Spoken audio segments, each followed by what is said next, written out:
साथियों, आज आजमगढ़ में एक नया इतिहास लिखा जा रहा है।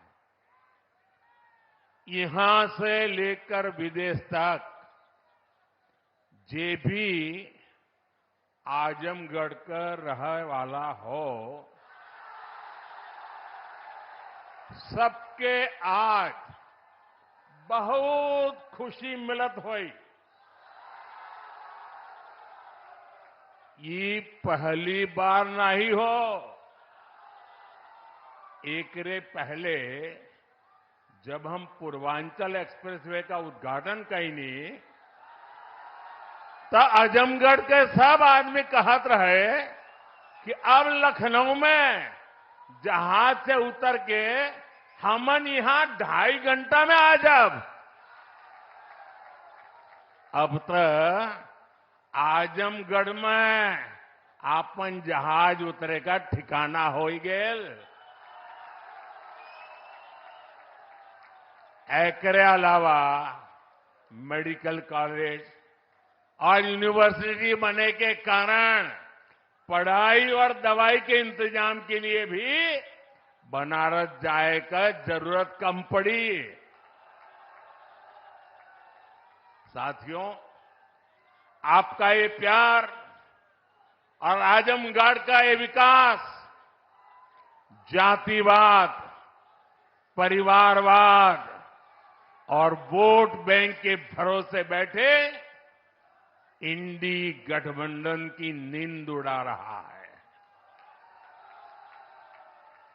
पूर्वांचल ने दशकों तक जातिवाद और तुष्टीकरण की राजनीति देखी है और पिछले 10 वर्षों में ये क्षेत्र विकास की राजनीति भी देख रहा है और 7 साल से योगी जी के नेतृत्व में उसे और गति मिली है।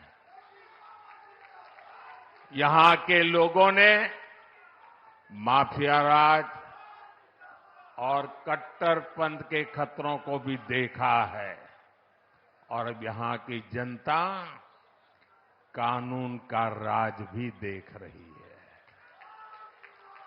आज यूपी में अलीगढ़, मुरादाबाद, चित्रकूट और श्रावस्ती में जैसे जिन शहरों को नए एयरपोर्ट टर्मिनल्स मिले हैं, उन्हें कभी यूपी का छोटा और पिछड़ा शहर कहा जाता था। उनकी कोई पूछने वाला नहीं था। अब यहां भी हवाई सेवाएं शुरू हो रही हैं क्योंकि इन शहरों में तेजी से विकास हो रहा है। यहां औद्योगिक गतिविधियों का विस्तार हो रहा है।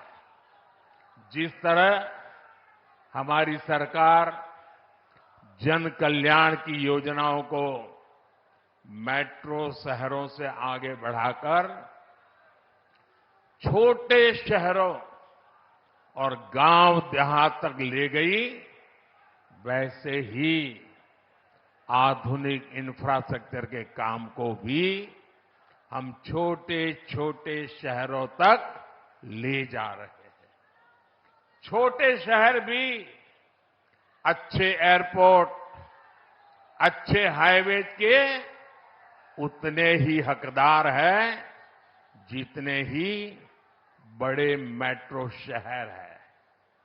और भारत में जो तेजी से अर्बनाइजेशन हो रहा है, उसका जो प्लानिंग 30 साल पहले होना चाहिए था, वो नहीं हुआ।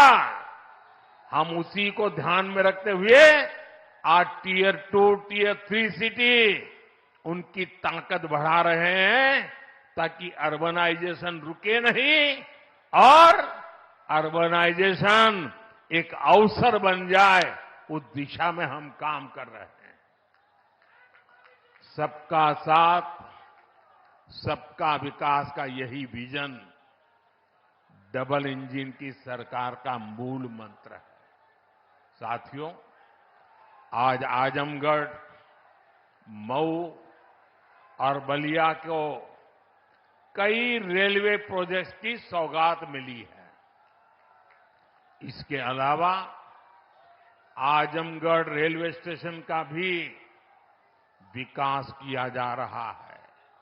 सीतापुर, शाहजहांपुर, गाजीपुर, प्रयागराज, आजमगढ़ और कई दूसरे जिलों से जुड़ी रेल परियोजनाओं का लोकार्पण और शिलान्यास भी हुआ है।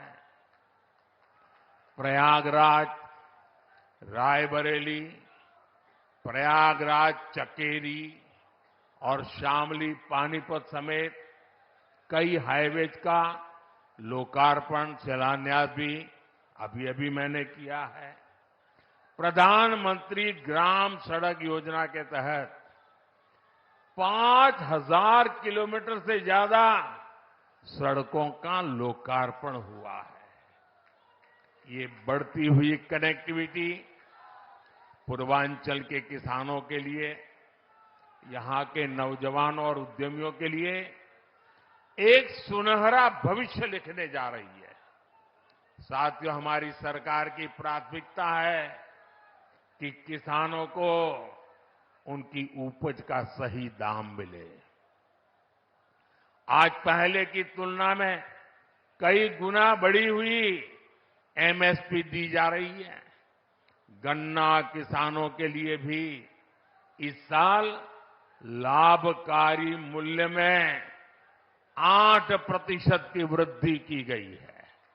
अब गन्ने का लाभकारी मूल्य 315 रुपये से बढ़कर 340 रुपये प्रति क्विंटल हो गया है।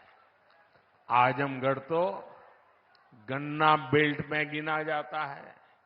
आप लोगों को याद है ना कि कैसे इसी उत्तर प्रदेश में जो सरकार चलाते थे ना, वो गन्ना किसानों को कैसे तरसाते थे, कैसे रुलाते थे। उनका पैसा ही तरसा तरसा कर दिया जाता था और कभी कभी तो मिलता भी नहीं था।